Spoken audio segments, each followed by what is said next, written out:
Esse aqui é um curso que eu estou oferecendo aqui gratuitamente para vocês, apenas, né, para esquentar o motor em relação a alguns temas. Eu gosto muito dessa interdisciplinaridade, mexer com direito, não apenas com direito, entrar um pouquinho em ciência política, em economia, em sociologia. Então a gente vai explorar um pouquinho algumas abordagens aqui, saindo fora da caixinha do direito. O que é importante num tema como esse, né, para tratar de algo que não é um tema fácil, né? A gente pensar no valor da vida. Eu já dei algumas palestras sobre isso, algumas pessoas ficam incomodadas com esse tema, mas vocês vão ver no decorrer desse encontro e nos próximos que é um tema fundamental, justamente para combater esse excesso de julgados com base em valores jurídicos abstratos, sem considerar muito as consequências das decisões, e combater um pouquinho também desse intuicionismo, casuísmo que a gente vê muito, não apenas no Poder Judiciário, mas também no Legislativo, no Executivo, né? Falta de base científica para definir um rumo de ação, né? Como elaborar política pública, como dar uma sentença judicial, uma liminar, como justificar uma legislação, né? Uma lei nova, coisas desse tipo. Nesse curso, serão 10 encontros. Eu coloquei aqui, de uma forma bem resumida, os conteúdos que os principais conteúdos que a gente vai explorar aqui durante o curso, né? Então, o foco vai ser ver o direito como um método, uma ferramenta de distribuição de custos de riscos, né? No fundo, é o que o direito faz, né? Ele distribui o custo de riscos, né? Então, esse vai ser o nosso enfoque. Outro ponto importante para esse enfoque é a análise de custo-benefício, né? E eu vou contrapor isso ao método da proporcionalidade, que o nosso STF gosta muito de usar, né? O princípio da proporcionalidade. Então, eu vou contrapor a esse método da proporcionalidade, isso aqui, análise de custo-benefício. Vamos trabalhar para incrementar essa análise de custo-benefício, o VSL. O que é isso? O valor estatístico de uma vida, né? É o que, quando está falando de valor da vida, no título do curso, estamos falando de valor estatístico de uma vida. É possível atribuir um valor monetário à vida? Essa é a grande provocação. E vamos ver como isso se desenvolve, como está se desenvolvendo aí no mundo.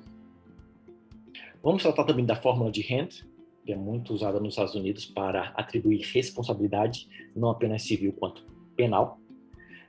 Vamos tratar um pouquinho também do conflito entre dolo e culpa no direito penal. Vou apresentar para vocês uma proposta de objetivação de dolo ou objetivação de culpa.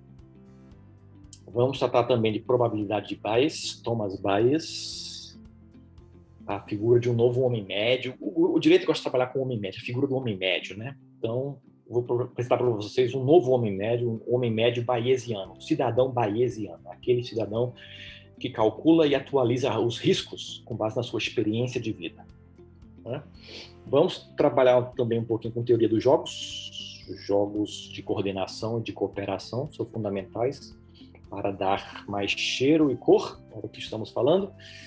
E heurísticas comportamentais, viés de comportamento que a gente tira aí da economia comportamental. Então, isso aqui é o conteúdo básico. Vamos tratar de várias dessas coisas nesses 10 encontros, né? Bom, aquecendo os motores é um tema que não é muito explorado, mas eu queria que vocês olhassem para a sociedade ao redor, né? Estamos vivendo, a nossa sociedade hoje contemporânea é caracterizada por um ambiente social e econômico amplamente variante, né? Onde o desenvolvimento da técnica, a aplicação da técnica tem repercussões diretas, né? Na nossa vida, no nosso bem-estar, tanto social quanto individual. Então, o manejo da técnica pelas indústrias variadas, a indústria farmacêutica hoje tão importante, comunicação, informática, produção de energia, etc. O manejo da técnica produz consequências, pode produzir consequências negativas para nossas vidas, né? Os economistas chamam de externalidades negativas. Assim como gera bem-estar social, a gente ganha com a técnica, ganha com a tecnologia, ganha com o progresso, ao mesmo tempo, esse progresso gera riscos, né? Então, temos indústrias como a farmacêutica, a ferroviária, a automobilística, indústrias perigosas, que no decorrer dos anos elas ceifam vidas, né? Não apenas dos que trabalham nessas indústrias, né? Mas dos que consomem produtos e serviços dessas indústrias. Então, o desenvolvimento, a técnica, a industrialização produzem avanço, bem-estar social, somam, né, utilidade agregada para todos nós, mas ao mesmo tempo gera efeitos colaterais, consequências deletivas, dano à vida, né?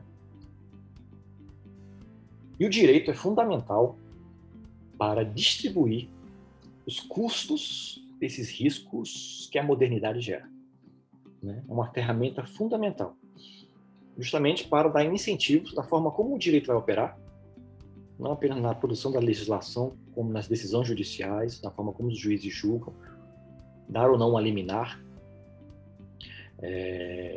vai criar ou não incentivos para as pessoas serem mais ou menos negligentes nos seus comportamentos diários, né? Contribuir para termos produtos mais seguros, serviços mais seguros, uma sociedade mais segura. O direito ele é fundamental para criar incentivos nessa direção, né? E mal usado, ele tem um efeito contrário. Então, risco, né? Risco, vamos trabalhar com risco, a ideia de risco aqui, a sociedade de riscos que vivemos hoje. Risco é um perigo probabilisticamente previsível, né? Fruto de uma decisão humana. Ele é calculável, isso é importante, né? Quando falamos de risco, falamos de algo calculável, previsível, oriundo de uma decisão humana, né? Por exemplo, eu trabalhei na CPI da queda da barragem em Brumadinho. A Vale, que é uma empresa grande, ela tinha cálculos de risco, né? A probabilidade da barragem romper. Ou seja, o risco é um perigo calculável, né? Isso é importante, né? Não estamos trabalhando no campo da incerteza, estamos trabalhando no campo da calculabilidade. Mas, muitas vezes, o risco e o dano, quando acontece, muitas vezes está ali envolvido numa relação de causa e efeito incerta, né? Vejam e pensam aí numa queda de um avião ou no rompimento de uma barragem de minérios. Muitas vezes não é fácil você mapear a relação de causalidade.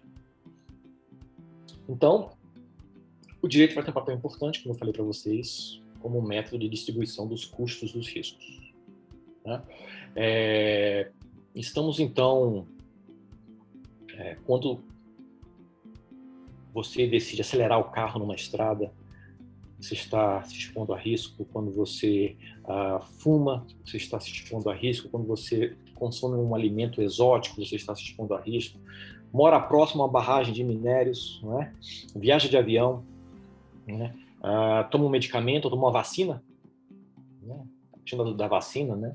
Hoje está essa discussão na Europa, da AstraZeneca, falar que ela produz ou não produz, ela é causa ou não é causa de coágulo, né?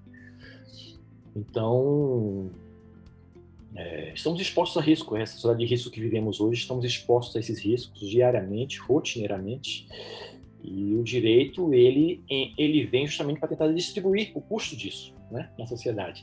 Temos, então, o direito penal, vamos explorar mais na frente, algumas aulas para frente desse curso. O direito penal, ele criou novos arranjos nos últimos anos para lidar com essa sociedade de riscos, né? Novas técnicas de responsabilização foram desenvolvidas pelo direito penal para lidar com o risco, né? Para distribuir custo de riscos e para tentar incentivar comportamentos menos arriscados no futuro. Ou seja, a imputação objetiva, né? A criação de crimes de omissão imprópria, mudança do conceito de dolo, inversão do ônus da prova, são todas técnicas que vêm aí no direito penal respondendo a essa sociedade de riscos contemporânea. Outras formas, né, o direito civil, a responsabilidade objetiva, com base no risco gerado para terceiros, né, algo recente no Código Civil, a forma como os tribunais impõem indenização compensatória e punitiva, né, quando ocorre um dano, o patamar em que essas indenizações são colocadas, o patamar é fundamental para incentivar ou não condutas menos arriscadas por parte de empresas, por parte das pessoas em geral, né? Incentivar comportamentos menos arriscados no futuro, menos negligentes, o que contribui, dependendo do patamar em que essas indenizações são colocadas, dar incentivos ou não para agregar e aumentar segurança. E para esses cálculos, é fundamental a ideia de o preço da vida, o valor da vida. É possível a gente impor um valor para a vida, né? Vejam bem, a gente faz isso, os governos, as empresas e nós, eu e vocês, às vezes involuntariamente, implicitamente, atribuímos valor à vida rotineiramente. Por exemplo, nos atentados terroristas de 2001, o Congresso americano votou um fundo de compensação aos familiares das vítimas, né, e aos feridos naquele atentado terrorista. Um fundo que foi aprovado pelo Congresso é uma forma de o governo distribuir o custo de risco para a sociedade, para evitar que as pessoas procurem o judiciário. Então, esse fundo, ele em média pagou $2 milhões para cada familiar próximo, né? Que perdeu um parente próximo ali na queda das torres. Em média, $2 milhões para cada vida perdida, né? Então foi mensurado um valor para a vida. Nesse mesmo fundo, teve algumas poucas famílias ricas, algumas poucas vítimas ricas. O valor da vida delas foi mensurado em 6 milhões, já acima, né? A média foi 2, alguns 6, né? Alguns familiares receberam 6 milhões por causa daquela morte. E também tivemos vidas avaliadas num valor bem mais baixo, né? O valor menor, salvo engano, foi $250 mil, bem abaixo, né? 2 milhões, 6, $250 mil. Então, é um fundo que atribuiu valor à vida, né, para indenizar as famílias. Os tribunais no Brasil, quando atribuem responsabilidade civil por homicídio, lesão corporal, doloso ou culposo, esses tribunais acabam atribuindo valor à vida. Por exemplo, se você está dirigindo um carro, atropela um pai de família, essa pessoa vem a morrer, se ele deixou uma viúva, deixou filhos pequenos, o tribunal vai olhar quanto que esse pai morto recebia de salário. Como é que tem sido as decisões no STJ, por exemplo? Do salário dele, a gente tira 1/3, que a gente presume que ele usaria para consumo pessoal, e 2/3 ele usaria para prover a família. Então, né, quem matou vai ter que arcar com a indenização de 2/3 do salário dessa pessoa, que ele pagaria até a expectativa de vida do brasileiro. Hoje está em 75 anos. Né? Então, é um dinheiro que a viúva receberia, né, se a vida dele tivesse sido ceifada pelo acidente automobilístico, né, estaria com ele até a expectativa de vida média do brasileiro, 75 anos. Se ele tem um filho, né, você tem que contar essa indenização até ele completar 24 anos ou 25 anos. A justiça às vezes fala 24, 25 anos de idade. Ou seja, isso são formas de você o quê? Dar valor à vida. Com base em que? Renda projetada, expectativa de vida, a participação na força de trabalho. É uma forma de calcular o valor da vida, né? Os tribunais fazem isso corriqueiramente para atribuir indenizações, né, por homicídio, lesão corporal grave, etc. Quando o governo atribui um orçamento para o Corpo de Bombeiros, por exemplo. Um orçamento. O orçamento é um fundo limitado, né, de dinheiro limitado. Nós temos escassez, uma prioridade específica. O Corpo de Bombeiros, obviamente, ele vai ter restrição de recursos materiais, recursos humanos. Tá? O orçamento não é infinito. Então, isso significa dizer que vai chegar um ponto que o Corpo de Bombeiros não vai poder atender algumas chamadas e algumas mortes irão acontecer que elas serão caras demais para serem salvas. É duro falar isso, mas um orçamento limitado, ele implica isso, né? Ele é limitado, o Corpo de Bombeiros não vai conseguir salvar todas as vidas que gostaria, né? Então, isso já impõe um limite à atuação, o que implicitamente significa impor um valor à vida, né? Com base no orçamento fixo, né? Pra vocês terem uma ideia, depois do 11, a gente estava falando do 11 de setembro, depois do 11 de setembro, deixa eu ver aqui, vou controlar meu tempo aqui. Depois do 11 de setembro, 7 anos depois do 11 de setembro, o governo dos Estados Unidos gastou 300 bilhões com sua segurança doméstica. 300 bi, né, com segurança doméstica. Se a gente for calcular as vidas que teriam sido salvas com base nesse investimento, calcula-se que pelo menos cada vida salva dessa tenha custado no mínimo 64 milhões de dólares. Né? Ou seja, você cria um fundo, um orçamento, uma finalidade para salvar vidas, e o limite desse orçamento, com base no limite desse orçamento, com base no cálculo de vidas salvas, né? Você atribui um valor à vida.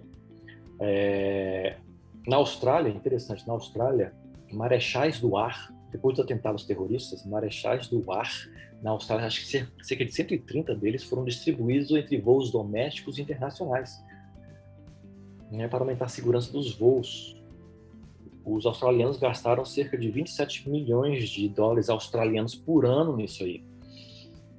E esses caras só foram acionados uma vez para imobilizar um senhor de 68 anos de idade que estava com uma faca em um dos voos. Ou seja, se vamos calcular aí o custo de uma vida de um programa desse, uma vida ficou mensurada em 105 milhões de dólares australianos. Né? Então, vocês estão vendo aqui, os tribunais atribuem valor à vida, os governos, ao definirem seus orçamentos, atribuem valor à vida, e nós, implicitamente, sem querer, atribuímos valor à vida no dia a dia. Por exemplo, quando alguém opta por não usar o cinto de segurança no carro, quando alguém opta por fumar, quando alguém opta por comer um baiacu, que pode ser venenoso, né? A probabilidade de você morrer não usando um cinto de segurança é maior do que usando o cinto. Né? Fumar, em relação a não fumar, em vez de pedir o baiacu, você pode pedir um salmão, né? Você diminui o seu risco de morte, né? Comida menos exótica. Quando compramos carros pequenos e econômicos, né, nós estamos trocando dinheiro por risco. Tem uma pesquisa que eu li, diz que a chance de você morrer num acidente de trânsito ela é 20% maior se você está dentro de um carro pequeno. 20% maior. Ou seja, quando você decide comprar um carro desse, você está fazendo um trade-off, uma troca. Né? Você está trocando dinheiro por risco. Né?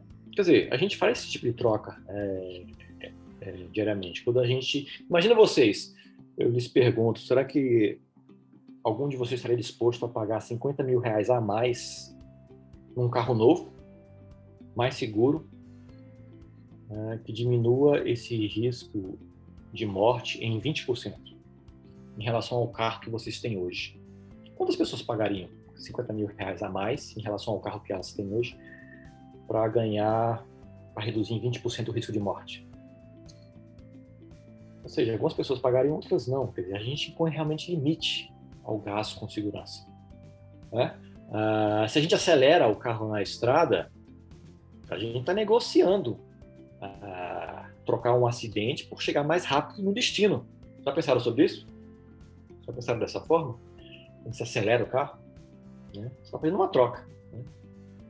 Aumentar o risco de acidente por chegar mais rápido no destino.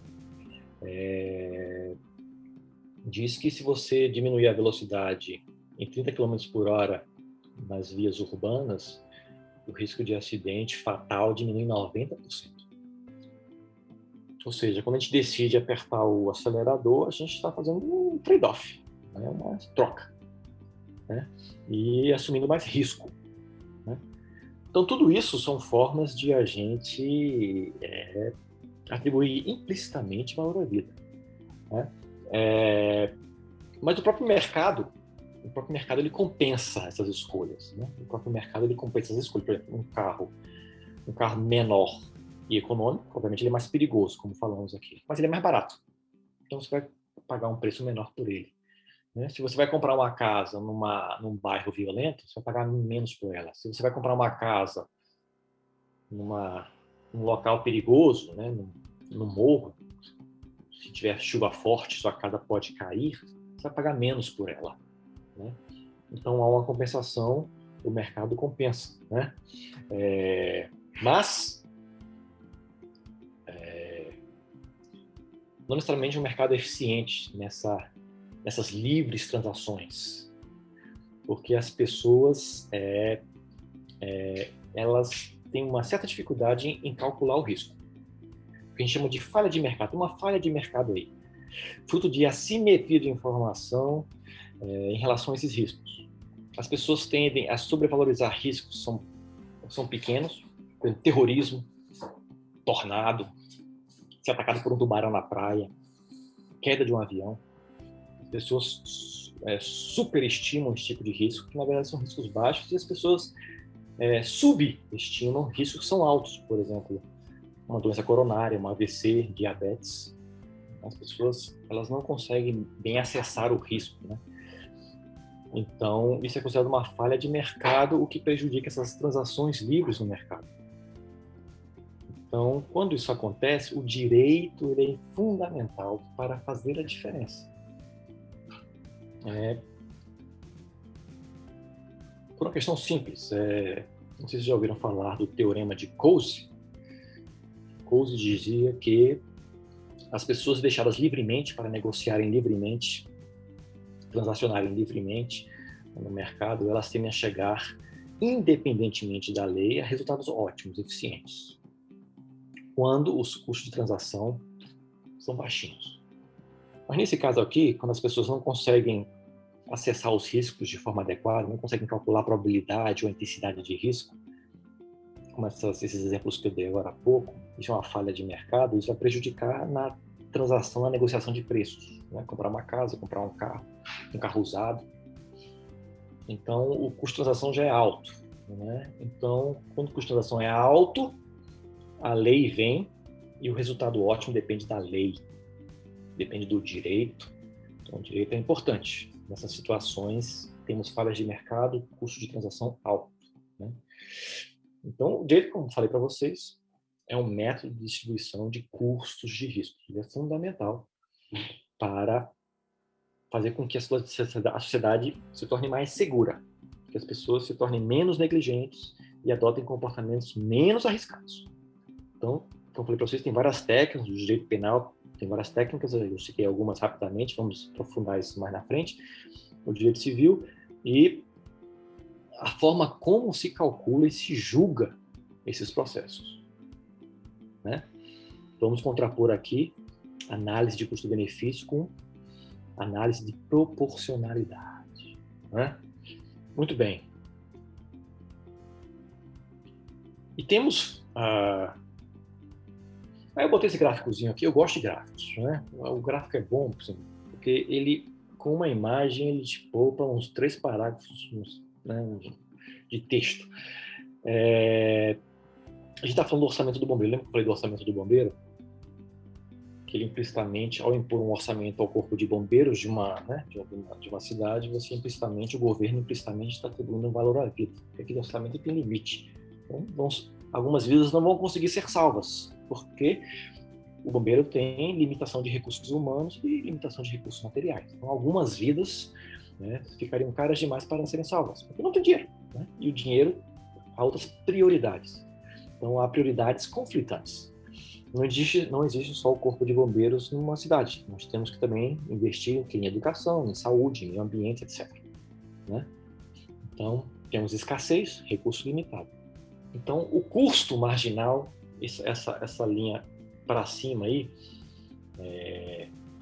o custo marginal é o custo de cada unidade adicional, o custo na margem, né? Quer dizer, cada dinheiro, cada real adicional colocado no bombeiro, né, para salvar vidas, ele vai gerando benefícios, obviamente, mas esses benefícios eles são decrescentes com o tempo, porque vidas salvas de desastres pelo Corpo de Bombeiros, isso é ótimo, mas também temos que salvar vidas no SUS, né, Sistema Único de Saúde, temos que salvar vidas da fome, etc. Então, outras áreas também precisam de dinheiro, né? Então, o benefício marginal ele vai caindo, né, enquanto o custo vai subindo. Então, temos que encontrar um ponto ótimo, que é o ponto de equilíbrio, onde o custo marginal encontra o benefício marginal, onde que o Estado ele consegue distribuir bem o seu dinheiro, controlar a corrupção, evitar desvios, distribuir bem o dinheiro para o bombeiro, o dinheiro para a saúde, o dinheiro para programas sociais como Bolsa Família e etc. Todos eles salvam vidas. Todos eles salvam vidas, né? Então, uma forma... Então, o Estado trabalhar com o valor da vida é importante porque ele vai colocar um limite no orçamento de acordo com esse ponto ótimo que eu falei para vocês, né? Por exemplo, se as agências governamentais trabalham com um valor X de vida humana, vai dizer, olha, isso pode ser feito de duas formas, ou as pessoas informam quanto elas são dispostas a pagar por aquela vida salva, ou observando como elas realmente agem no mercado, né? Mas vamos aprofundar isso mais na frente.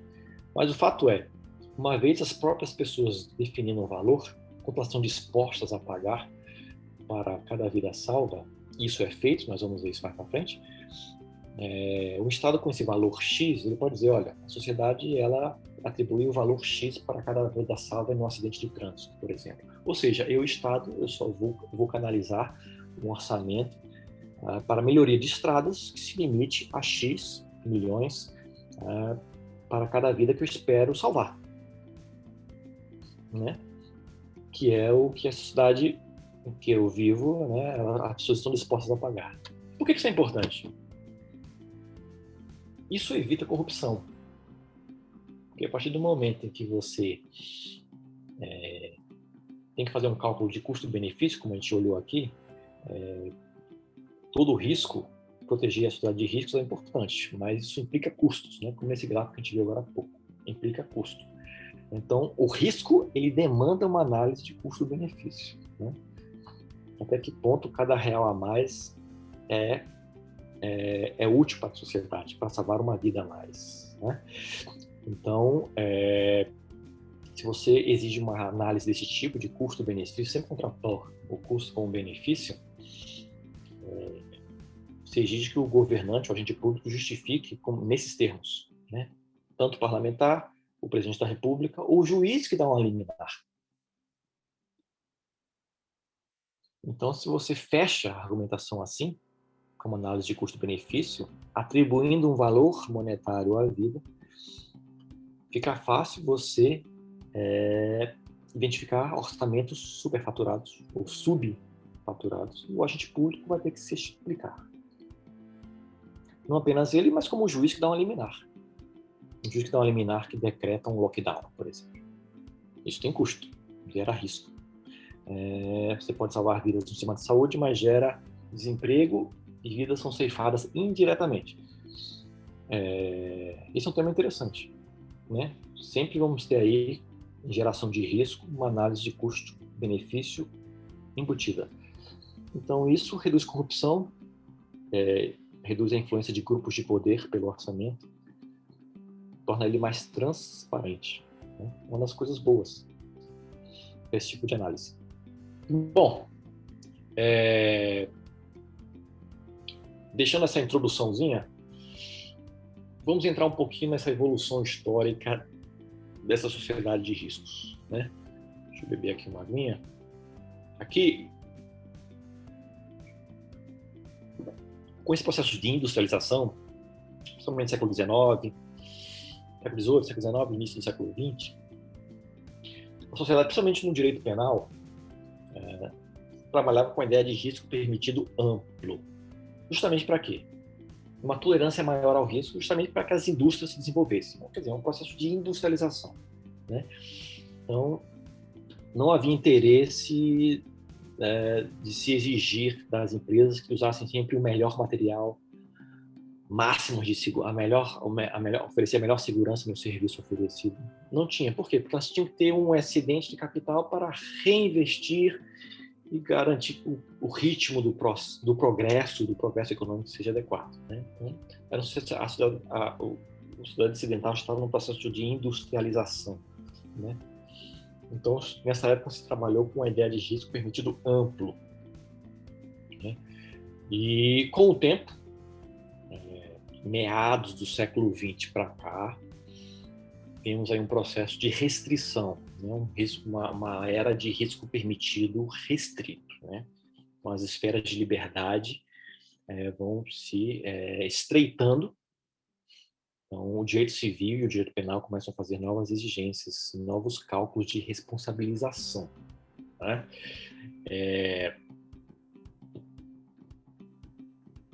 Então começam a aparecer algumas figuras, né, no direito penal. O funcionalismo penal começa a surgir nessa época. O funcionalismo, ou seja, o direito à norma, o dispositivo legal, ele tem que ser avaliado com base na sua função, né, no que ele gera de utilidade para a sociedade, né? Então, trabalhar com a ideia de risco proibido e risco permitido, né? Então é um novo direito penal que começa a surgir aí, com Roxin, etc., né? Hoje com Peter Jacobs, né? É um novo direito penal respondendo a essa nova era de pós-industrialização de risco permitido restrito, né? E no direito civil, a responsabilidade civil também vimos aí algumas mudanças. O que antes, o padrão anterior era o ordinary care, né? O cuidado comum ordinário, né? Onde que os tribunais nos Estados Unidos eles trabalhavam com a figura de um homem médio cauteloso, aquele homem que se protege do risco, né? Dada esse ambiente de progresso, de industrialização, se exigia do homem cautela, né? Um homem responsável que se protege do risco. Ordinary care. E os julgados eram feitos com base nessa figura abstrata desse homem médio. Isso foi se revelando um pouquinho contraproducente, porque muitas empresas elas eram condenadas para pagar indenizações quando expunham pessoas a risco e provocavam dano, né? Nem sempre você encontra essa figura desse homem médio cauteloso. Enfim, esse padrão, esse paradigma foi substituído pelo due care, cuidado devido. E aqui é interessante que começou a mudar no direito civil americano, no tort law americano, a técnica de atribuir culpa. Assim como estava acontecendo no direito penal, começou a mudar um pouquinho também no civil, como você atribui culpa. E os tribunais começaram a balancear custo com benefício nessa geração de riscos. Ou seja, começaram a olhar o risco e o benefício que aquela atividade que provoca o risco gera para a sociedade. Começou a olhar o risco e o custo que a empresa teria para se prevenir contra o risco, contra o dano que aquele risco provoca. Então, a gente começou a balancear e os tribunais começaram a fazer análise de custo-benefício. O due care, o cuidado devido, dentro das possibilidades do caso concreto. Então, um dos grandes casos conhecidos nos Estados Unidos foi esse Adams versus Bullock, 1919. Imagine vocês uma criança, um moleque de 12 anos de idade, atravessando uma ponte onde tinha um trilho de bonde, né, trilhos de bonde, de um bonde que passava ali, tinha trilhos, o moleque estava ali passando, brincando com um fio de quase 3 metros na mão, arrastando ali nos trilhos do trem, e o fiozinho dele acabou se chocando com a fiação do bonde que estava por baixo da ponte. Estava lá por baixo da ponte, mas o menino passou com uma fiação, o fio dele se encontrou com a fiação, ele puxou a fiação do bonde, ele levou um choque e se queimou. Teve uma queimadura e a família do menino processou essa empresa do bonde, né, pelos danos causados. E o juiz, salvo engano, o nome do juiz era Cardoso nessa época. O juiz, ele decidiu que, olha, imagina vocês, como é que uma empresa dessa, o que ela precisa fazer para prevenir um dano desse? O custo que seria para evitar que algo assim acontecesse. Então, o juiz concluiu, olha, é muito mais fácil o menino suportar o risco do que a empresa, né? Que o custo seria altíssimo para a empresa. Porque a empresa reformar toda a rota de trilho para evitar que crianças com fios passem e levem choque. Quer dizer, o custo seria altíssimo para a empresa prevenir o dano, né? Então, o juiz, o que ele decidiu? Não atribuiu culpa à empresa. Não atribuiu responsabilidade. Você veja como é que muda, né? Feito fazendo uma análise de custo-benefício. Outro julgado importante traduziu essas ideias que coloquei para vocês numa fórmula matemática. A fórmula de Henry, nós vamos aprofundar ela mais para frente, mas já dando uma notícia aqui introdutória. Nesse caso aqui, United States versus Carroll Towing Company. Aqui já é um outro tipo de risco. É no cais, em Nova York. Um barco estava preso por um fio único com outras embarcações. E essa empresa Carroll Towing foi retirar uma das embarcações e acabou mexendo na corda que estava segurando todos os barcos, e os barcos ficaram soltos. Então, uma dessas embarcações que estava carregando farinha de trigo comprada pelo governo americano se soltou, bateu num cargueiro, bateu na hélice do cargueiro e afundou, e foi perda total da carga. Então, o juiz, Learning Hand, criou uma fórmula. Essa está aqui no slide de vocês, aqui, B é igual a PL. B é burden, precaução, prevenção, é igual a P, probabilidade do dano, e L, o dano, a quantidade de dano.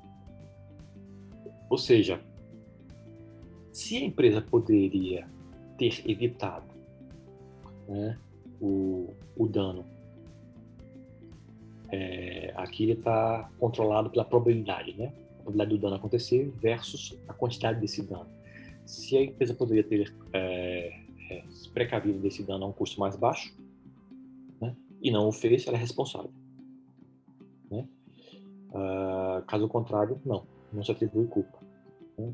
Então, se o B for menor do que PL, tem culpa. Se o B for maior que PL, não tem culpa, né? Uma formulazinha prática, e isso é forte, né? Ela é usada até hoje nos Estados Unidos, e começou a entrar no campo do direito penal para atribuir culpabilidade.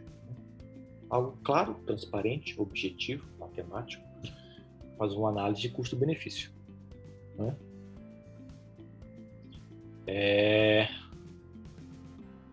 Então,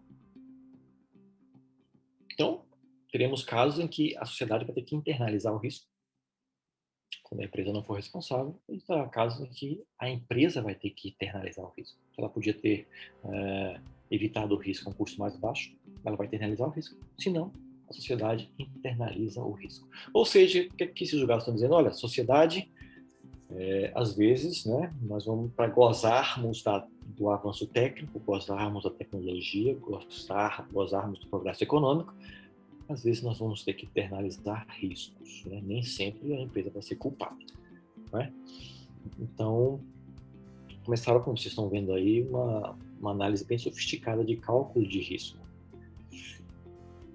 E isso vai cair de uma forma mais recente, nos anos 80. Isso vai ganhar uma força maior quando entrar o VSE, valor estatístico de uma vida. Começar a entrar nesses cálculos, né? Muito bem. O que é que estamos falando aqui? Estamos falando de análise de custo-benefício. Você balancear custo com benefício. Se o saldo for positivo, a sociedade ganha. Se não for, a sociedade perde. Isso é uma análise que valoriza o quê? As consequências das decisões do governo, dos tribunais, etc. Então, nós temos no Brasil, recentemente, nos últimos 3 anos, aconteceu uma pequena, não sei se vocês perceberam, mas tem acontecido uma pequena revolução jurídica no Brasil nos últimos 3 anos. Leis importantes foram aprovadas nos últimos 3 anos, apontando para a importância desse tipo de análise ser feita pelos governos e pelos tribunais. Eu vou citar aqui para vocês a Lei de Introdução às Normas do Direito Brasileiro. Lei de Introdução às Normas do Direito Brasileiro, que é o Decreto 4.657 de 42. Ele sofreu uma alteraçãozinha recente, 2018, né? Essa Lei 13.655 de 2018. Vejam a importância, a revolução nesses 2 dispositivos. Artigo 20. Né? Nas esferas administrativa, controladora e judicial, não se decidirá com base em valores jurídicos abstratos, sem que sejam consideradas as consequências práticas da decisão. Vejam vocês, sem que sejam consideradas as consequências práticas da decisão. Tribunais, juízes, não julguem apenas com base em valores jurídicos abstratos. Considerem as consequências práticas da decisão. Qual é a melhor forma de você calcular isso? Mensurar consequências práticas, análise de custo-benefício. E se usarmos o valor estatístico de uma vida, a análise fica mais sofisticada ainda. Mas vamos falar disso mais à frente. Artigo 21. A decisão que nas esferas administrativa, controladora ou judicial decretar a invalidação de ato, contrato, ajuste, processo ou norma administrativa deverá indicar de modo expresso suas consequências jurídicas e administrativas. Isso é uma pequena revolução no direito. Infelizmente, a gente vê ainda vários julgados que não consideram isso. Não consideram as consequências da decisão. Mas está aí, né? E no artigo 28 dessa mesma lei, o agente público responderá pessoalmente por suas decisões ou opiniões técnicas em caso de dolo ou erro grosseiro. Ou seja, uma análise de custo-benefício mal feita, com erro grosseiro, pode dar aso à responsabilização do agente público. Pode ser um servidor público, pode ser um magistrado, pode ser um agente político. Tá?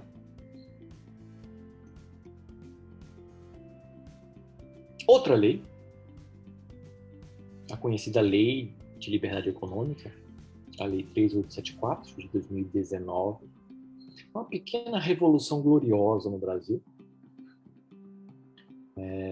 No artigo 5º, ela diz: as propostas de edição de alteração de atos normativos de interesse geral ou de agentes econômicos ou de usuários dos serviços prestados, editadas por órgão ou entidade de administração pública federal, incluídas autarquias e fundações públicas, serão precedidas da realização de análise de impacto regulatório e conterá informações e dados sobre os possíveis efeitos, aqui, efeitos de novo, consequências de novo, do ato normativo, para verificar a razoabilidade do seu impacto econômico.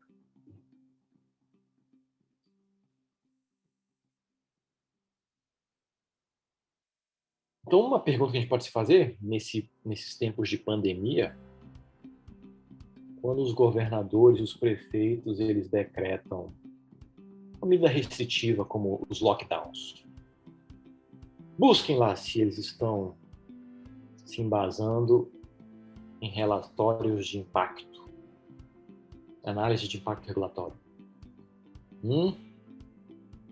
Deveria ter. Justifica a medida. Justifica a medida. Esse é o balanço de custo e benefício. Vou decretar com base nessa análise de impacto. Fundamental. Né? Fundamental. E os próprios magistrados, juízes, quando foram decidir, várias dessas questões estão caindo no judiciário. Os juízes deveriam solicitar. Cadê a análise de impacto regulatório? É muito difícil ver juiz pedindo isso, infelizmente.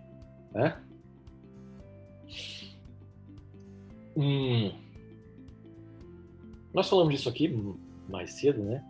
Essas falhas de mercado, as pessoas elas não conseguem acessar de forma adequada os riscos, né? Que estão expostas, né? Então, o que aumenta os custos de transação. Então, o Estado tem que entrar com regulação e com decisões judiciais bem feitas para tentar tornar essas trocas mais eficientes, né? A gente falou isso mais cedo. Esses custos de transação são importantes porque tem aqui um outro artigo nessa Lei de Liberdade Econômica que convida a administração pública a evitar o abuso do poder regulatório. E um dos incisos diz o que é abuso esse? Aumentar os custos de transação sem demonstração de benefícios. Ou seja, você vai aumentar o imposto, vai aumentar a burocracia, você tem que demonstrar o benefício disso. Um custo de transação é o Estado criar... Isso aqui é falha de governo, né?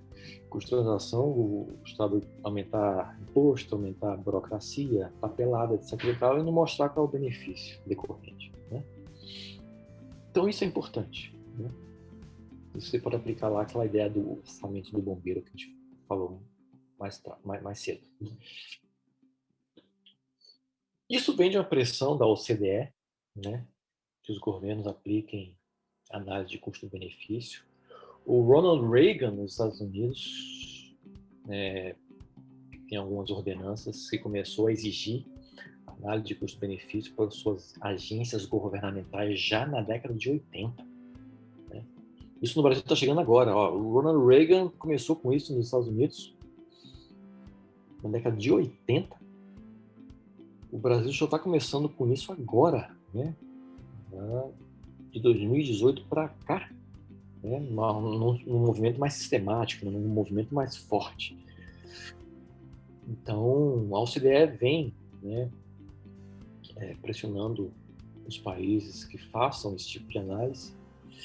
E tem aqui esse OECD Regulatory Policy Outlook 2015. Um dos objetivos da regulação dos governos deve ser esse: produzir benefícios que compensem os custos, considerando os efeitos e as consequências de novo. Os efeitos econômicos, sociais e ambientais disseminados por toda a sociedade.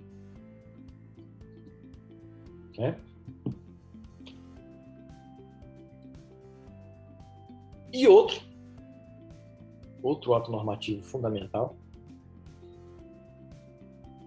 citamos dois, esse aqui é o terceiro, o Decreto 10.411 de 2020, que ele regulamenta esse artigo que a gente falou agora da Lei de Liberdade Econômica, o artigo 5º, que exige análise de impacto regulatório. Ele regulamenta o decreto, leiam esse decreto, ele regulamenta esse artigo 5º. Então, propõe vários tipos de análise que podem ser feitas. Análise de impacto regulatório. Então, tá aí. Análise de multicritério, análise de custo-benefício, análise de custo-efetividade, análise de custo, análise de risco, análise de risco-risco. Tudo isso aqui, a gente pode usar a expressão genérica. Todas elas aqui são espécies de análise de custo-benefício. Vou usar aqui a análise de custo-benefício como o nome geral. Isso aqui são as espécies, né? Então, tudo isso aqui estamos falando de análise de custo-benefício.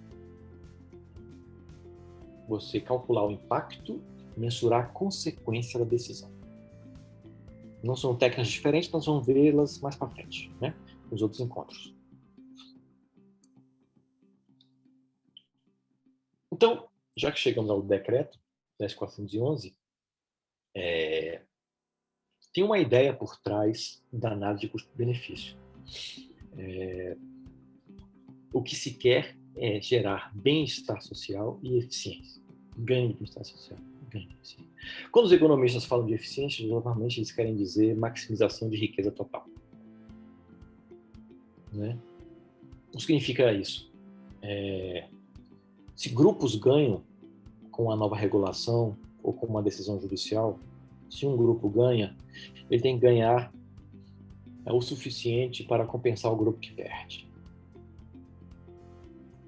E ainda restar um excedente. Né? Maximização de riqueza total. É um critério de eficiência. Então, na análise de custo-benefício, né, o benefício gerado tem que ser tal que possa compensar o custo gerado. Né? Então, normalmente, os economistas trabalham com essa ideia, né? De maximização de riqueza total. Ora, se há saldo positivo, a sociedade enriquece. Não está tendo desperdício de recursos. A sociedade enriquece. Né? Então, você aumenta a torta para redistribuir. Né? A crítica que se faz é que não se considera muito critérios distributivos. Mas critério distributivo é outro ponto. Né? Você vai lidar com isso, com transferência de renda, com um sistema tributário mais progressivo. Né? Dá para se ajustar. Mas, quando falamos de eficiência, nós falamos de maximização de riqueza total. Na análise de custo-benefício, essa ideia que está embutida. Né? Então, se uma decisão que transfere uma indústria de uma cidade A para uma cidade B, né, o ganho que essa nova indústria vai produzir na cidade B, ele tem que ser tal que compense os prejuízos na cidade A, com desemprego, né, das pessoas que ficaram lá, etc. Então tem que produzir um produto econômico que compense o custo, a perda econômica na cidade de origem. Então, se isso acontecer, se for possível ter saldo líquido, a ponto de compensar e ainda sobrar um excedente, se isso for possível, o agregado da sociedade ganhou. Né? Então, foi uma boa decisão, né? A transferência dessa indústria da cidade A para a cidade B. A sociedade ganhou, a sociedade enriqueceu. Como nós temos uma hora, eu vou entrar agora numa coisa mais... o que eu ia fazer agora é justamente contrapor essa análise de custo-benefício com análise de proporcionalidade. E dirigir algumas críticas ao método da proporcionalidade, que é muito comum, né, usado no STF, nos tribunais de uma forma geral, mas principalmente no STF, é muito comum vocês verem muitas decisões serem tomadas com base no método da proporcionalidade do Alexis. Né? Roberto Alexis, fez aqueles passos da adequação, necessidade, proporcionalidade em sentido estrito. Então, a ideia é, no próximo encontro, fazer um contraponto entre análise de custo-benefício e método da proporcionalidade. Não vou entrar nisso agora, senão vou me esticar demais, vou passar do tempo. Se vocês gostaram desse tipo de abordagem, tem muita coisa para ver ainda. A gente se encontra na próxima quinta-feira, nesse mesmo horário, para a gente continuar com essas provocações, né? E entrar numa crítica ao princípio da proporcionalidade. Então, voltem, por favor, quem gostou, quem se sentiu provocado, retorne na próxima quinta-feira. Nós vamos continuar esse tipo de análise. Vocês vão ver como ela é importante para dar novos rumos ao nosso direito. Alright? Pessoal, muito obrigado pela presença de vocês. Fico muito feliz aí com a presença, com a atenção, com as perguntas. Voltamos na próxima quinta-feira, então. Se cuidem. Bom descanso. Até.